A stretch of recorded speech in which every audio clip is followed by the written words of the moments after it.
Perkenalkan, nama saya Maria Ngelalus, Prodi Akuntansi Perpajakan NIM 2303109. Perkenalkan, nama saya Firda Jana Undut, NIM 230111035.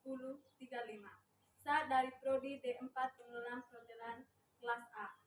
Halo, perkenalkan, nama saya Irinsa Solvania Sukacita. Saya dari Prodi Pengelolaan Perhotelan Ruangan A, NIM 230111022. Halo, perkenalkan, nama saya Maria Angelina Putri Oktaviani. Saya bisa dipanggil Angel. NIM saya 230111051 dari Prodi D4 Pengelolaan Perhotelan. Halo, perkenalkan, nama saya Teresia Gandul dari Prodi D4 Pengelolaan Perhotelan. NIM saya 230111033. Halo, perkenalkan, nama saya Teresia Narsadian. Saya dari Prodi Teknologi Informasi. NIM saya 2302100. Halo, perkenalkan, nama saya Felika Fitriani dari Prodi Akuntansi Perpajakan. NIM saya 230310007. Halo, perkenalkan, nama saya Lorenza Graciela Belina, bisa dipanggil Cherly.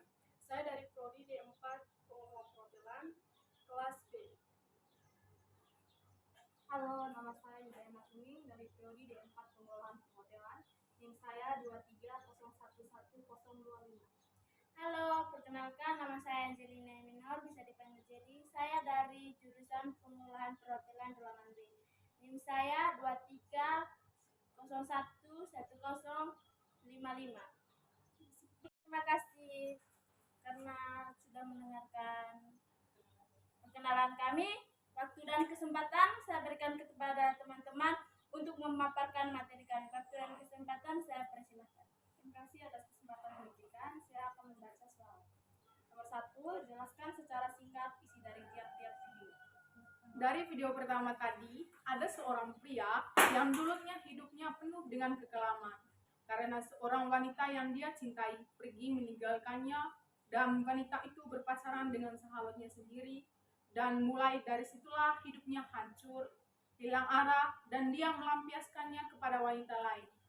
Dia tidak mencari Tuhan, karena dia membenci gereja, dan dia tidak mempercayai Tuhan. Seiring berjalannya waktu, dia mengalami sakit parah, dan ada seorang pendeta yang memberikan dia minyak pengurapan dan komuni kudus. Saat itulah pria itu sadar bahwa dia membutuhkan Tuhan di setiap masalahnya, karena Tuhan adalah jalan keluar dari setiap masalah manusia, dan sekarang dia menjadi seorang imam. Dari video kedua dapat disimpulkan bahwa ketika seseorang belum menikah, hidup itu terasa bebas untuk diri sendiri, senang-senang, melakukan berbagai hal yang dapat membuat hidup terasa bahagia dengan sesuka hati kita, dan tidak perlu berkonsultasi dengan siapapun. Itu adalah tentang cerita hidup kita. Ketika seseorang sudah hidup dengan pasangannya masing-masing, berarti sudah berpikir bahwa dalam hidup tidak memikirkan tentang diri sendiri, tetapi sudah memikirkan orang lain. Dan di saat kita sudah menikah juga dituntut untuk beradaptasi dengan orang baru, dan kita harus bisa menghilangkan kebiasaan kita, di mana di masa lalu kita hidup tergantung keinginan kita sendiri, dan kehidupan kita setelah menikah juga harus mengalihkan berkomunikasi yang baik. Dari video yang ketiga, dapat kami simpulkan bagaimana jalan hidup dari Michelle Fitchcole yang sampai akhirnya dia menjadi keperawanan yang disucikan, yang dimana dia ditabiskan sebagai perawan yang hidup di dunia oleh Uskup Agung Figneron pada tanggal 24 Oktober 2020. Saat musim gugur di tahun 2009, ibunya menderita kanker, dan dia memutuskan untuk pulang ke Cleveland. Dan itu benar-benar menjadi katalisatornya.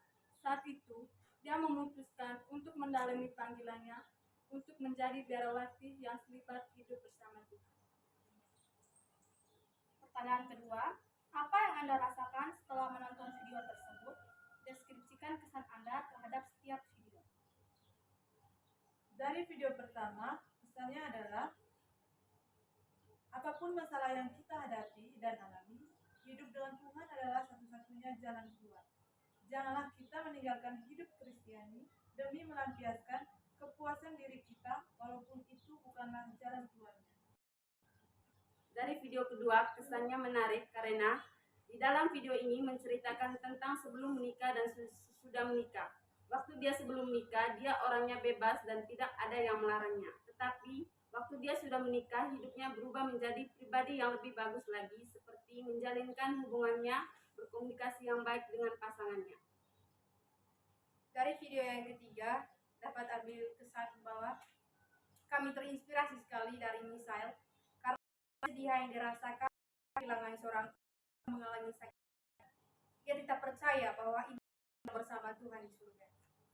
Bukan hanya itu, dia mendalami imannya dan akhirnya dia memutuskan untuk hidup dengan Tuhan.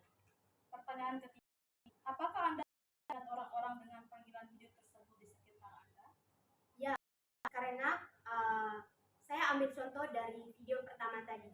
Ada seorang kakak senior kami yang dulu dia orang yang nakal dan bersifat sekali.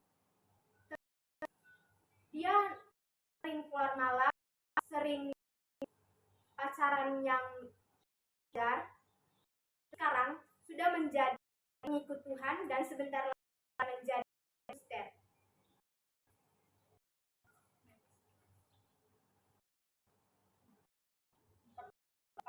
Dari panggilan hidup Kristiani, yaitu sebagai kaum atau rohaniwan dan hidup selibat awal. Apa pendapat Anda tentang panggilan-panggilan hidup tersebut? Yang pertama, rohaniwan adalah mereka yang ditadiskan dan dipisahkan untuk tugas keagamaan.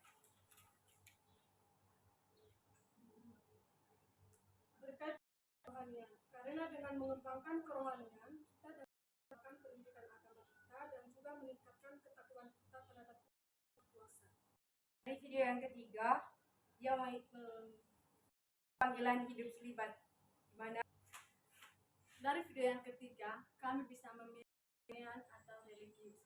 Karena religius merupakan panggilan hidup selibat yang bisa mengubah panggilan karena kita lebih mengutamakan hidup bersama Tuhan dan melayani Tuhan dengan berbagai kegiatan itu, dengan melakukan kegiatan retret dan kor dan melakukan kegiatan seperti berkreasi ke panti asuhan. Pertanyaan kelima, ceritakan secara singkat di antara 3 panggilan hidup tersebut. Pada saat ini, kira-kira panggilan mana yang akan Anda jalani? Dari kami semua, kami memilih untuk menjalani kehidupan religius atau kerohanian. Karena saat ini kami sebagai mahasiswa, pasti tentunya kami akan memilih kerohanian atau religius dengan melibatkan semua mahasiswa untuk beradaptasi di berbagai gereja dan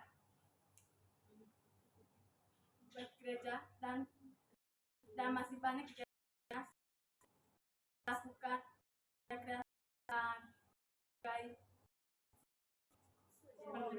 lakukan melakukan kegiatan seperti melakukan kor, MK, serta mengikuti adorasi lainnya.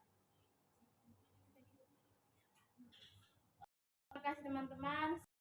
Sekian presentasi kami. Kami dari Kampus Politeknik Elbajo Komodus mengucapkan Terima kasih banyak. BLC, rumah kita, yes!